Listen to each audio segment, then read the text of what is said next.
Hey, my name is Meg and welcome to my lesson, Daily Depth. In this lesson, we're going to gently embrace the habit of establishing a daily creative practice. I will take you through a week in my journal. I'll walk you through my favorite way to create backgrounds step by step with some hints and tips along the way so that you can use this as a bit of a formula to take away into your own art journaling practice and show you that you don't need to do huge, amazing things in order to build up a daily creative practice. So by the end of the lesson, you'll have your own mixed media collaged background full of layers and textures and details that you can then add your ephemera or your words or whatever you like to include within your art journal pages. I hope you join me for the daily depth lesson, and I'm really looking forward to this season.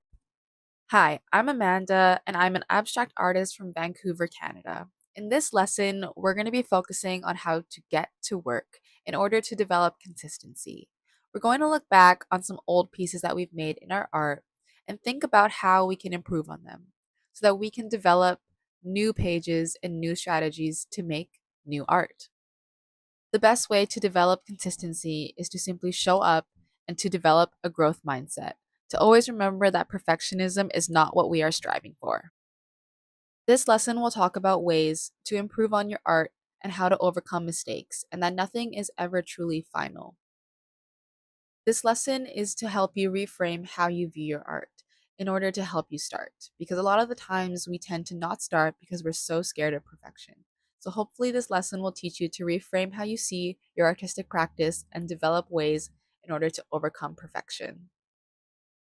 What if you could find a way to create where you're not so focused on the end result and instead you're focusing on how you feel throughout the journey? Hello, everyone. I'm so excited to announce that I will be a guest teacher for Get Messy this year. If you're not familiar with it already, then you definitely should be. It's an art journaling membership where guest artists are brought in to help you cultivate your creativity and encourage you to keep going, where there is no right or wrong way to do your art. And it's all about the process and getting in there and doing something rather than not trying at all. So for the lesson that I'll be sharing, it's a version of batch creating. We're going to start with a large sheet of paper and put down marks and paint and anything that you can personally think of, add to this sheet of paper. We're not thinking about what it's going to look like in the end. We're focusing on how we're feeling. We're getting into that flow of creation, and you may even get so into it that you want to work on multiple big sheets of paper at once. After that, if you want to, that you can add some fabric, and I'll be showing you some of my favorite ways to do that. Then we'll cut it up and start putting it into our art journals. This is one of the fun parts of it because we're transitioning from quantity, where we make lots and lots and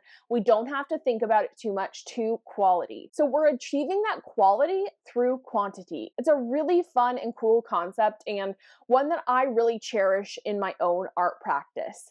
I'll show you some of my favorite ways to integrate it into your art journal, and we'll be adding stitching, more paint, more marks, all of that really fun stuff. I think that you would all really enjoy this lesson and all the other lessons from the guest artists. I'm so honored that I can help provide some inspiration this year. All right, that's all I have for now, but I really hope that I'll see you inside the Get Messy classroom.